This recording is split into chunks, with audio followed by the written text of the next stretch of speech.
Sehr verehrte Anwesende, in den letzten Jahren ist sehr viel neues experimentelles Material gesammelt worden über die Elementarteilchen.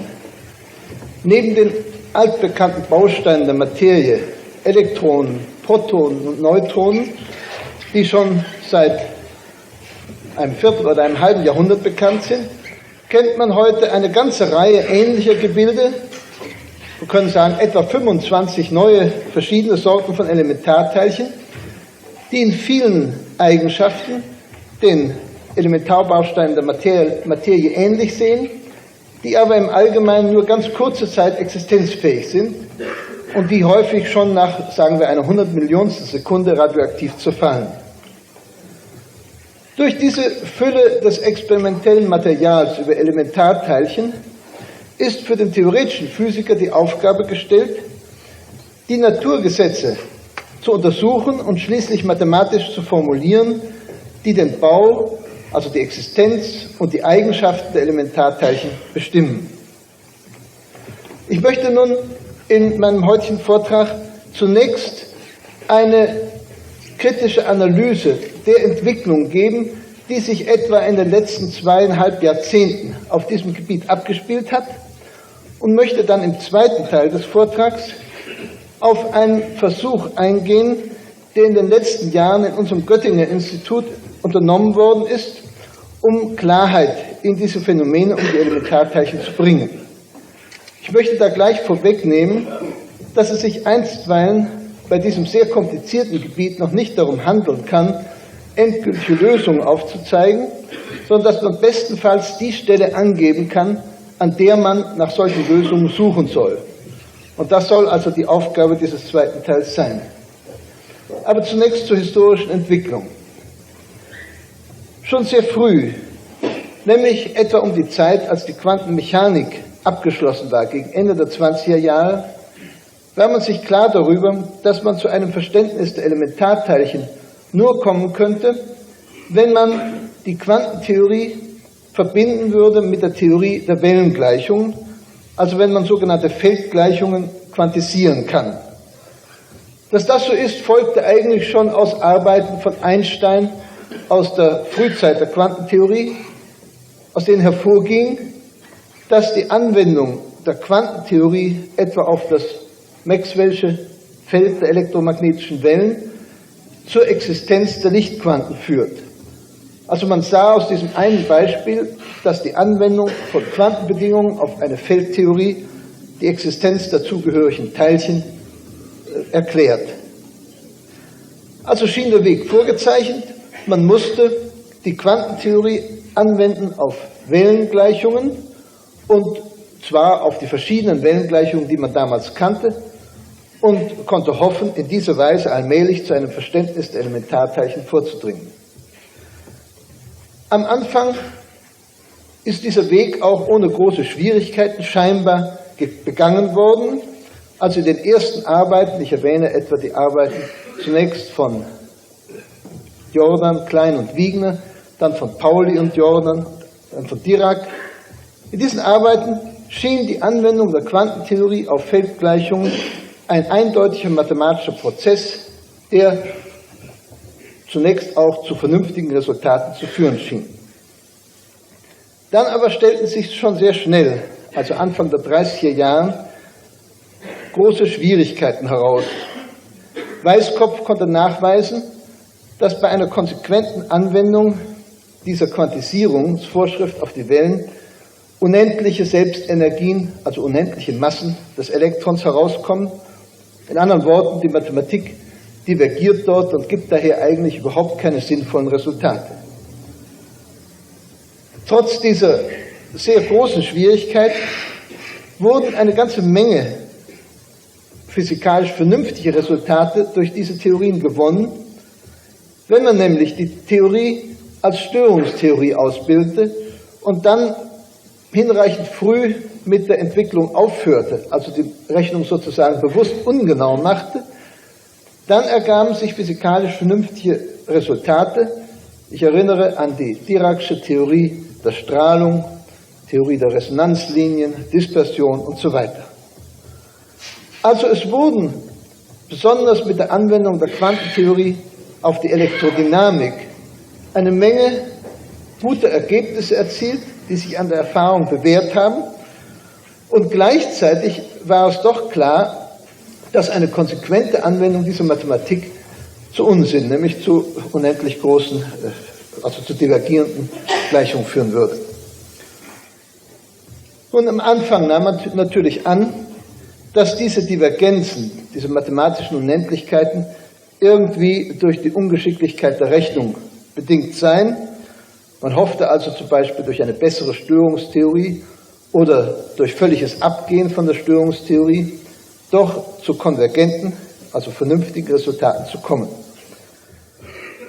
Tatsächlich ist aber in diesem Punkt in den 25 Jahren, die seitdem verstrichen sind, kein wirklicher Fortschritt erzielt worden, und wir haben augenblicklich allen Grund anzunehmen, dass hier eine sehr fundamentale Schwierigkeit vorliegt, die durch grundsätzlich neue Methoden, also durch ein Abgehen von den bisherigen Grundvoraussetzungen der Physik, nur gelöst werden kann.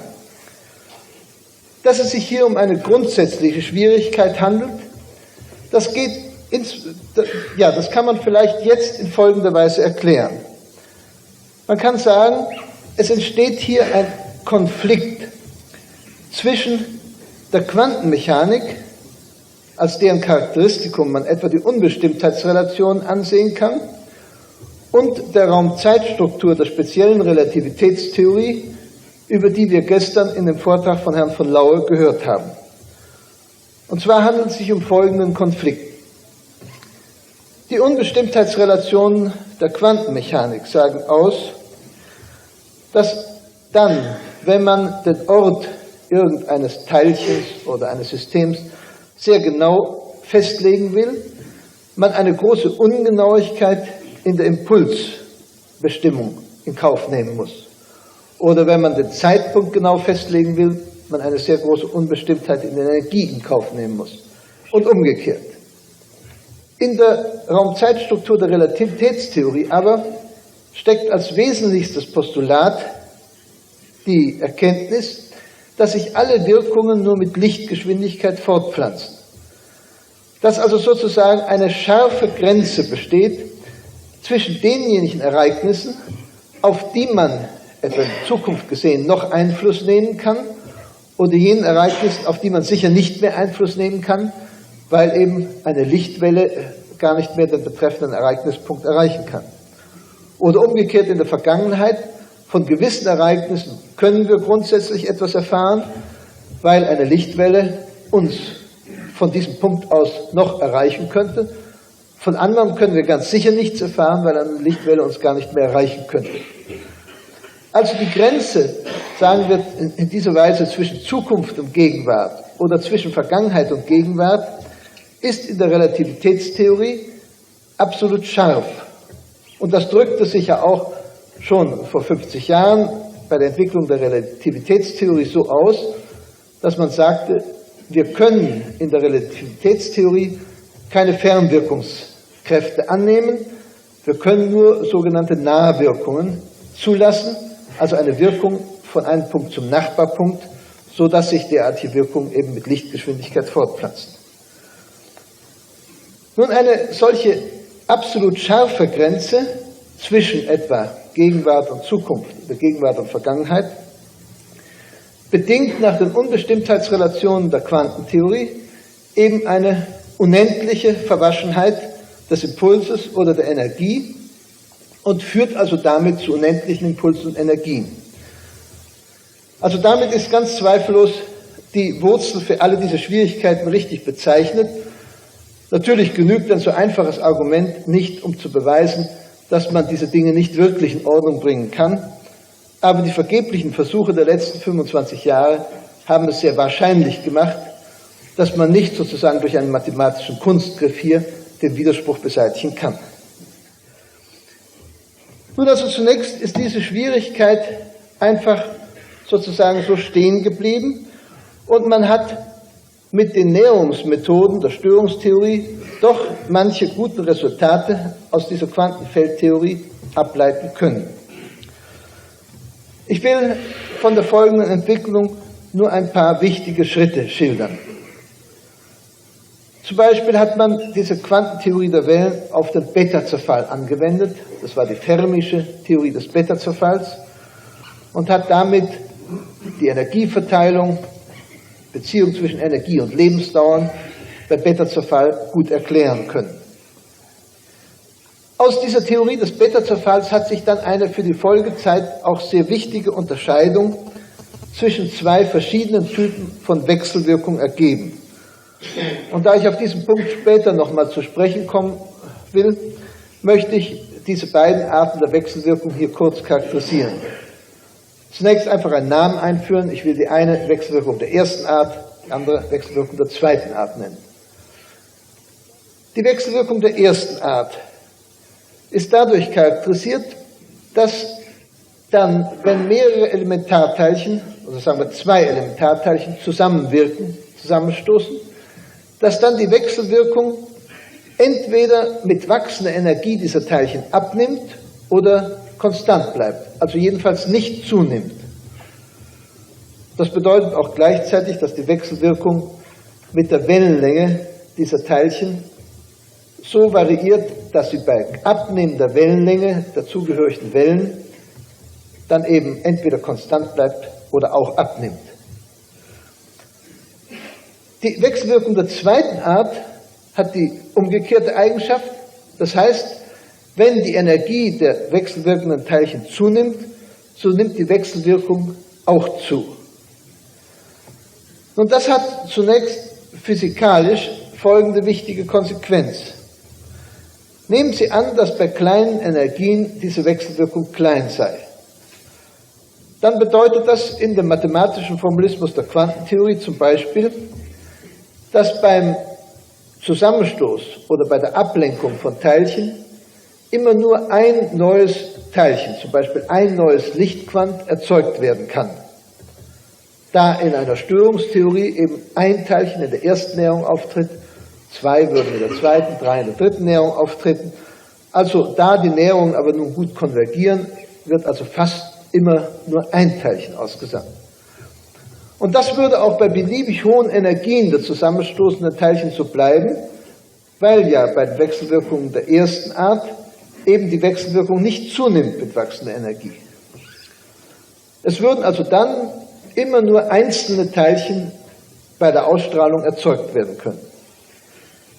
Wenn aber die Wechselwirkung mit wachsender Energie zunimmt, dann wird man bei hoher Energie ganz sicher einmal an eine Stelle kommen, wo die Wechselwirkung so groß geworden ist, dass eine Störungsrechnung gar nicht mehr konvergiert, dass also die erste und die zweite, die dritte und die 100. Näherung alle ungefähr gleich groß werden. Und das bedeutet, dass es gleich wahrscheinlich sein kann, dass eben 20 Teilchen auf einmal erzeugt werden und nicht nur eins. Das hängt dann natürlich von energetischen Verhältnissen ab. Also die Wechselwirkung der zweiten Art führt zu einer Vielfacherzeugung von Teilchen. Inzwischen hat sich durch eine Reihe von Experimenten herausgestellt, dass diese Wechselwirkungen der zweiten Art jedenfalls in der Natur vorkommen. Zum Beispiel bei der Erzeugung von sogenannten Pi-Mesonen aus dem Zusammenstoß zwischen Nukleonen, zwischen Kernteilchen. Dann will ich noch ein weiteres, etwas andersartiges Resultat erwähnen. Also diese Unterscheidung der beiden Wechselwirkungen, das war noch vor dem Krieg. Dann dieses, was ich jetzt erwähnen will, war etwas später. Man hatte, wie ich vorhin schon sagte, den Eindruck, dass dieser grundsätzliche Widerspruch zwischen Relativitätstheorie und Quantentheorie nur überwunden werden kann durch Abänderungen in den Grundlagen der Theorie. Dann war natürlich die Frage gestellt, ja, was wird denn dann von der bisherigen Theorie überhaupt übrig bleiben können, wenn wir an den Grundlagen etwas ändern? Und da stellte sich heraus, dass es jedenfalls gewisse mathematische Größen gibt, die man immer zur Beschreibung der Experimente wird verwenden müssen und die daher sozusagen einen stabilen Bestandteil der bestehenden Theorie bilden. Die Physiker nennen dieses mathematische Gebilde die S-Matrix oder die Streumatrix und anschaulich bedeutet diese Größe Folgendes. Wenn Elementarteilchen zusammenstoßen, dann entstehen ja bei dem Stoß eventuell neue Teilchen, die stoßenden Teilchen werden abgelenkt und so weiter. Und es ist wahrscheinlich sehr schwer, das, was da beim Zusammenstoß passiert, im Einzelnen zu beschreiben. Ganz sicher aber wird man beschreiben müssen, welche Teilchen herein und welche Teilchen herausgehen aus diesem Zusammenstoß. Also das asymptotische Verhalten der Wellen im Unendlichen, nämlich die einlaufenden, die auslaufenden Wellen, das muss sicher mathematisch dargestellt werden können. Und diejenige mathematische Größe, die das leistet, nannte man eben schon in der früheren Quantentheorie etwa die Streumatrix. Man konnte also die mathematischen Eigenschaften dieser Streumatrix studieren und aus den Beziehungen, die sich dabei ergaben, konnte man etwas lernen über das Verhalten der Größen, die in den Experimenten wirklich auftraten. Also etwa der Wirkungsquerschnitte, der Ablenkung der Teilchen, der Kräfte und so weiter. Damit hatte man also eine mathematische Basis für eine Theorie, die man noch gar nicht kannte. Insofern, als man wenigstens wusste, in dieser Theorie wird es eine solche Streumatrix geben. Es wird also irgendeinen mathematischen Formalismus geben, der einem erlaubt, diese Streumatrix abzuleiten.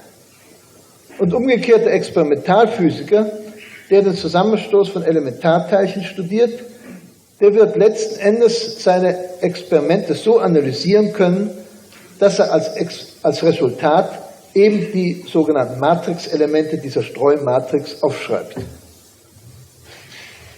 Dann in der Zeit nach dem Krieg, in den ersten Jahren nach dem Krieg, kam ein wichtiger Fortschritt in dieses ganze Gebiet durch folgende Entdeckung.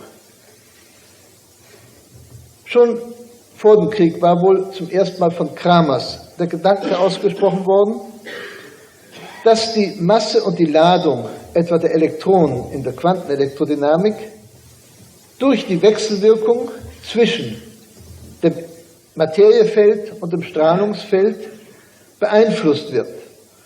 Und das bedeutet, wenn man also in die Gleichungen, die die Wechselwirkung zwischen Materiefeld und Lichtfeld charakterisieren, wenn man in diese Gleichungen ursprünglich eine Masse m0 oder eine Ladung E0 des Elektrons einsetzt, dann wird nachher aus diesen Gleichungen, wenn die ganze Rechnung durchgeführt ist, eine andere Masse und eine andere Ladung herauskommen. Tatsächlich hat es sich ja sogar herausgestellt, dass wenn man korrekt rechnet, dass dann diese Masse und die Ladung unendlich werden, also eigentlich physikalisch sinnlos werden. Kramers hatte gelegentlich die Idee ausgesprochen, man sollte diesen ganzen mathematischen Formalismus umdrehen, so dass man sozusagen die endgültige Masse und die endgültige Ladung, die am Schluss herauskommen, als mit den physikalischen Konstanten identifiziert und also die Größen m0 und e0, mit denen man anfängt, die zunächst unbestimmt lässt. Nun, dieses Programm der Renommierung, wie wir es jetzt nennen, ist nach dem Kriege durch Bethe mit größtem Erfolg aufgegriffen worden. Und Bethe konnte zeigen, dass wenn man es so rum macht, dass dann tatsächlich die Unendlichkeiten, die in der Theorie bisher jeden Fortschritt verhindert hatten, zunächst verschwinden, dass man also konvergente Resultate bekommt und noch dazu Resultate, die physikalisch äußerst interessant waren. Inzwischen hatten nämlich die amerikanischen Physiker Lamb und Rutherford gezeigt, dass die alten Formeln für die Feinstruktur der Wasserstofflinien nicht genau stimmten und dass es da charakteristische Abweichungen zwischen Experiment und der früheren Theorie, also der Sommerfeld'schen Formel und der Dirac'schen Theorie, gab.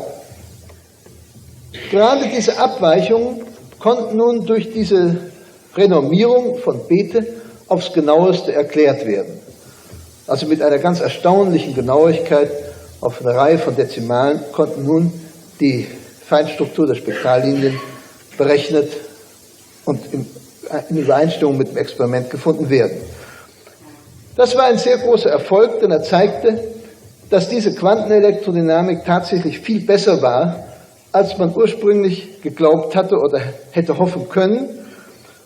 Und aus diesem wirklich großen Erfolg, entstand nun eine sehr weit gespannte Hoffnung. Es entstand nämlich die Hoffnung, dass man durch diesen Prozess der Renommierung überhaupt die Unendlichkeiten, die bis dahin so gestört hatten, würde aus der Theorie herauswerfen können.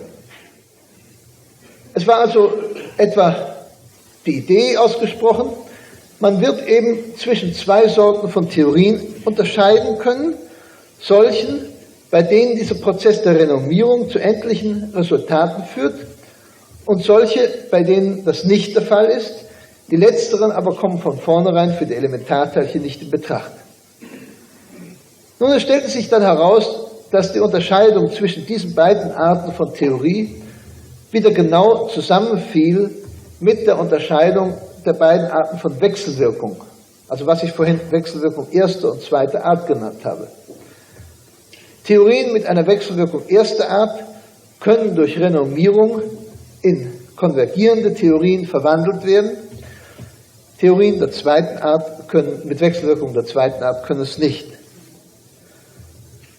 Man setzte sich also damals dann zunächst hinweg über die Tatsache, dass diese Wechselwirkung zweiter Art in der Natur ja doch offenbar auftritt. Man war dessen allerdings nicht so ganz sicher und formulierte also eben die Hoffnung, dass es nur Theorien der ersten Art geben musste, dass die Theorie der ersten Art sozusagen die Natur richtig darstellt und dass man dadurch die Unendlichkeiten und die mathematischen Schwierigkeiten beseitigt hätte. Infolge dieser Entwicklung ist dann auch die mathematische Struktur dieser Quantenfeldtheorie sehr genau untersucht worden. Ich erinnere an die Arbeiten von Tomonaga, von Schwinger, von Feynman und vielen anderen. Und jedenfalls überblickt man jetzt die Struktur dieser ganzen Theorien sehr viel besser als damals. Aber das Resultat war doch, dass die Hoffnungen, von denen ich eben gesprochen habe, dass die ganz unberechtigt waren. Und es ist besonders das Verdienst von Pauli und Quellén, nachgewiesen zu haben, dass eben auch dieser Prozess der Renommierung nicht an den grundsätzlichen mathematischen Schwierigkeiten vorbeiführt, die wir eigentlich seit 1930 in der Quantenfeldtheorie kennen. Es stellte sich nämlich in den Arbeiten von Pauli und Quellén heraus, dass dann, wenn man diesen Prozess der Renommierung durchführt, wenigstens in einem einfachen Fall, in dem man die Mathematik wirklich übersehen kann, dass dann der Prozess der Renommierung zu einer Abweichung von der bisherigen Quantentheorie führt, dadurch, dass die Wechselwirkung, die in der Hamilton-Funktion steht, eigentlich imaginär geworden ist. Das hat dann wieder zur Folge, dass die S-Matrix, also die Streumatrix, nicht unitär ist, was also in unmathematischer Sprechweise bedeutet, dass man gezwungen wäre, negative Wahrscheinlichkeiten einzuführen, und das ist sozusagen logisch Unsinn, das kann man nicht machen. Also Theorien dieser Art können physikalisch nicht interpretiert werden. Eine andere Ausdrucksweise für diese Schwierigkeiten ist die, wie sie steht in der Arbeit von Pauli und Quellén, dass eben die Renommierung zu neuen Zuständen führt, die Pauli und Quellén Geisterzustände nennen, weil sie eben physikalisch sich nicht vernünftig benehmen. Und diese Zustände verändern die Metrik in dem Raum der Zustände, in dem sogenannten Hilbert-Raum, in einer solchen Weise, dass nun die Metrik indefinit wird und eben das führt wieder zu den negativen Wahrscheinlichkeiten. Also in anderen Worten, man hat zwar durch den Prozess der Renommierung die Unendlichkeiten aus der Theorie beseitigt, aber dafür negative Wahrscheinlichkeiten eingeführt, was physikalisch absurd ist und zur Interpretation der Erfahrung also nicht genügt. Die Frage, ob das nun in allen solchen renommierten Theorien so liegt wie in dem einfachen Lieschen Modell, das von Pauli und Quellén behandelt worden war, ist noch offen. Da konnte die Mathematik noch nicht weit genug entwickelt werden, aber es ist wohl zumindest wahrscheinlich. Nun war das Ergebnis, was sich aus dieser mathematischen Untersuchung herausgestellt hat, eigentlich auch physikalisch ganz erfreulich insofern, als inzwischen neuere Experimente gezeigt hatten, dass diese Quantenelektrodynamik bei großen Energien ja auch gar nicht stimmt. Man hat inzwischen Prozesse beobachtet, bei denen zum Beispiel viele Gammaquanten aus einem einzigen Stoßprozess entstehen. Wenn die Quantenelektrodynamik aber so ist oder so wäre, wie man sie sich ursprünglich gedacht hat, nämlich mit Wechselwirkung der ersten Art allein, einer konvergenten Mathematik und so weiter, dann dürfte das ja gar nicht vorkommen. Also die Tatsache, dass gelegentlich in Stoßprozessen viele Gammaquanten, also viele Lichtquanten auf einmal erzeugt werden, beweist schon, dass die Quantenelektrodynamik gar nicht so ist, wie man sich früher geträumt hat. Also insofern passen hier die Ergebnisse der mathematischen Analyse und die Ergebnisse des Experiments gut zusammen, aber eben doch nur in dem negativen Sinn, dass eben auch die Quantenelektrodynamik nicht wirklich in Ordnung ist. Nun kann man fragen, ist das eigentlich ein sehr unbefriedigender Zustand oder ist das ein befriedigender Zustand der theoretischen Analyse? Nun nehmen wir an, diese Hoffnung wäre berechtigt gewesen, wäre man denn da von dort aus zu einer Theorie der Elementarteilchen gekommen? Und da muss man eigentlich sofort mit Nein antworten.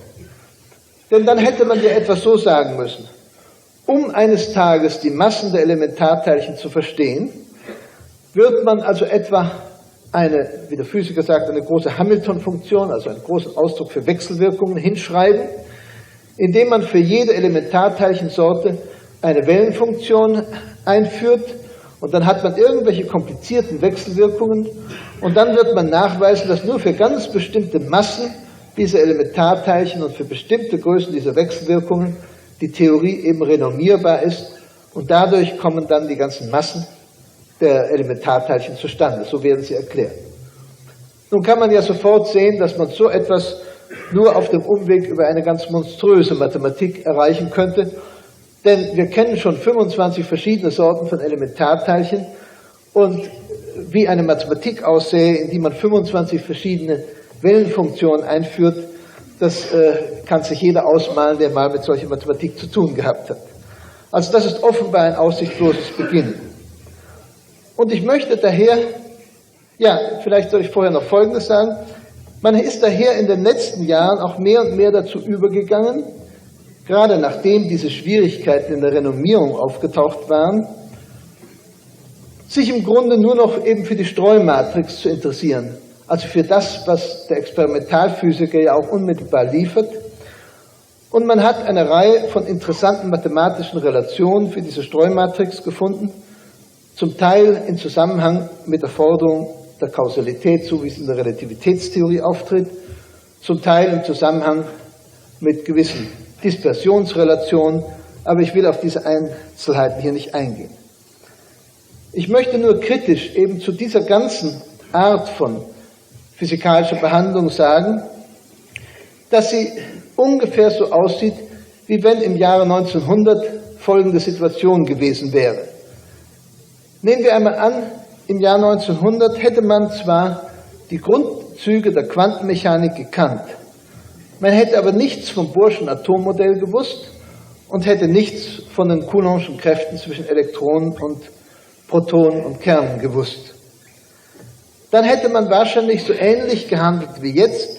Man hätte also für das Sauerstoffatom eine Wellenfunktion eingeführt, für das Kohlenstoffatom eine andere, für das Wasserstoffatom eine dritte und so weiter. Also für die verschiedenen Atomsorten immer neue Wellenfunktionen. Man hätte dann die S-Matrix, die Streumatrix für die Zusammenstöße studieren können und damit die Gaskinetik in Ordnung bringen. Man hätte also den Ramsauer-Effekt diskutieren können als Resonanzphänomen und so weiter. Aber ganz offensichtlich wäre man durch alle solche Bemühungen dem Zentrum des Problems überhaupt nicht nahe gekommen. Denn das eigentliche Problem war eben die Struktur dieser Atome zu verstehen oder, wie wir jetzt wissen, eben aufzulösen in einer Aussage über Elektronen und Kerne. Also, in anderen Worten, um zu dem Zentrum des Problems vorzustoßen, muss man offenbar etwas anderes tun. Und damit komme ich nun zum zweiten Teil meines Vortrags. Ich möchte zunächst einige Grundsätze besprechen, nach denen man, wie ich glaube, hier vorgehen muss. Zunächst scheint mir ganz sicher, dass man in einer solchen Theorie nicht damit anfangen kann, als Grundgrößen die Wellenfunktion für irgendwelche Elementarteilchen einzuführen. Also etwa die Wellenfunktion für Protonen oder Neutrinos oder Elektronen oder dergleichen. Denn in dieser wirklichen Theorie der Elementarteilchen sollen ja die Teilchen herauskommen als Lösung eines Gleichungssystems. Man darf sie also nicht hereinstecken.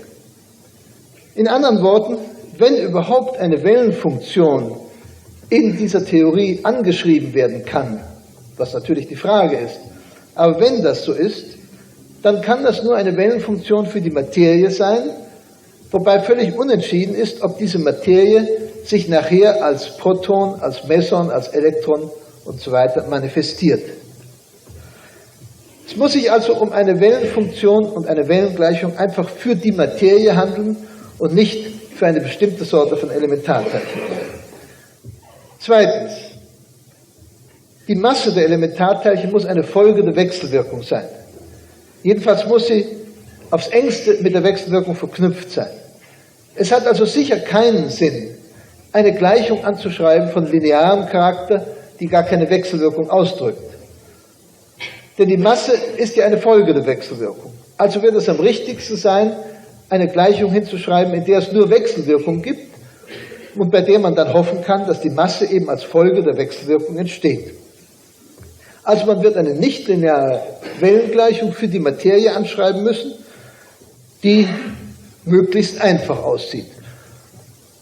Möglichst einfach, dafür hat man physikalisch zunächst gar kein wirkliches Argument. Man kann nur sagen, dass es bisher in der Physik schließlich immer so gewesen ist, dass die Grundgleichungen einfach waren. Warum die Natur das so eingerichtet hat, das hat wohl noch nie jemals ein Physiker ergründet, aber die ganze Physik basiert auf der Hoffnung oder auf der Überzeugung, dass es schließlich möglich ist.